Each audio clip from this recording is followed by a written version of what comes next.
नमस्ते दोस्तों, मैं हूं वर्षा पाठक। स्वागत है आपका न्यूज़ पथ पर। आइए आपको बताते हैं आज की 10 बड़ी खबरें। शुक्रवार सुबह प्रधानमंत्री नरेंद्र मोदी अहमदाबाद में उस जगह पर पहुंचे जहां एयर इंडिया का विमान क्रैश हुआ था। वे अस्पताल पहुंचकर इस हादसे में घायल लोगों से भी मिले। पीएम ने इस हादसे में जान गंवाने वाले गुजरात की पूर्व सीएम विजय रूपाणी की पत्नी से भी मुलाकात की। दरअसल अहमदाबाद से लंदन जा रहा एयर इंडिया का विमान AI-171 गुरुवार करीब 1:40 पर क्रैश हो गया था।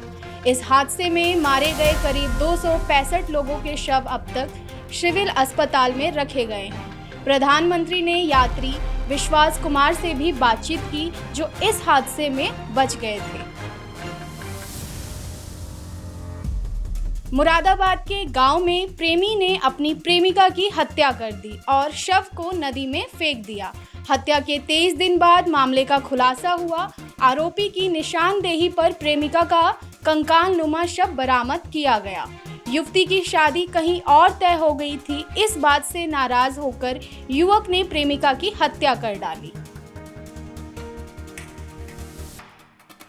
कन्नौज के गुरसाहिबगंज में एक हैरान करने वाली घटना सामने आई है, जहां एक पत्नी ने अपने पति को मिठाई लाने के बहाने धोखा दिया और अपने प्रेमी के साथ भागने की कोशिश की। पति ने जब उसे पकड़ा तो पत्नी और उसके प्रेमी ने मिलकर पति को सरेआम पिटाई कर दी। मध्य प्रदेश के राजा रघुवंशी की उसकी पत्नी सोनम रघुवंशी ने अपने प्रेमी के साथ साजिश रचकर हनीमून पर ही हत्या कर दी। अब उत्तर प्रदेश के शामली से भी कुछ ऐसा मामले सामने आया, जहां खुद एक महिला की मां अपनी बेटी की शिकायत करने थाने पहुंची और कहा कि हमारी छोरी भी सोनम रघुवंशी से कम नहीं, वह भी हमारे दामाद की हत्या करा सकती है। उत्तर प्रदेश की राजनीति में सपा और कांग्रेस के बीच तनाव बढ़ता जा रहा है। कांग्रेस सांसद इमरान मसूद ने सपा की मुस्लिम वोट बैंक नीति पर सवाल उठाए हैं, जिससे दोनों दलों के बीच जुबानी जंग छिड़ गई है। सपा ने इमरान मसूद को बीजेपी का एजेंट बताया है। यह टकराव 2027 के चुनाव से पहले दोनों पार्टियों के रिश्ते को प्रभावित कर सकता है और मुस्लिम वोटों को लेकर राजनीतिक खेल को दर्शाता है। उत्तर प्रदेश के अमरोहा का एक वीडियो सोशल मीडिया पर वायरल हो रहा है। इस वीडियो में एक युवक लड़कियों को सप्लाई करने यानी बेचे जाने की बात कह रहा है। इसके साथ ही वह वीडियो में ये भी बता रहा है कि वह लड़कियों को एक मौलाना के कहने पर सप्लाई कराता है।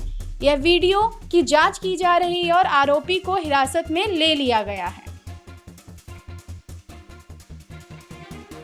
कांग्रेस सांसद प्रियंका गांधी के पति रॉबर्ट वाड्रा एक बार फिर विवादों में घिर गए हैं। जम्मू कश्मीर के पहलगाम में हुए आतंकी हमले पर उनके विवादित बयान को लेकर हिंदू फ्रंट फॉर जस्टिस में लखनऊ की CGM कोर्ट में उनके खिलाफ मुकदमा दाखिल किया गया है। कोर्ट ने इस मामले को स्वीकार करते हुए अगली सुनवाई के लिए 20 जून की तारीख तय की है। गाजियाबाद के लौनी बॉर्डर में ब्रीफकेस में मिली महिला की लाश के मामले का पुलिस ने खुलासा कर दिया है। घरेलू विवाद में महिला की हत्या उसके ससुर और देवर ने मिलकर की थी।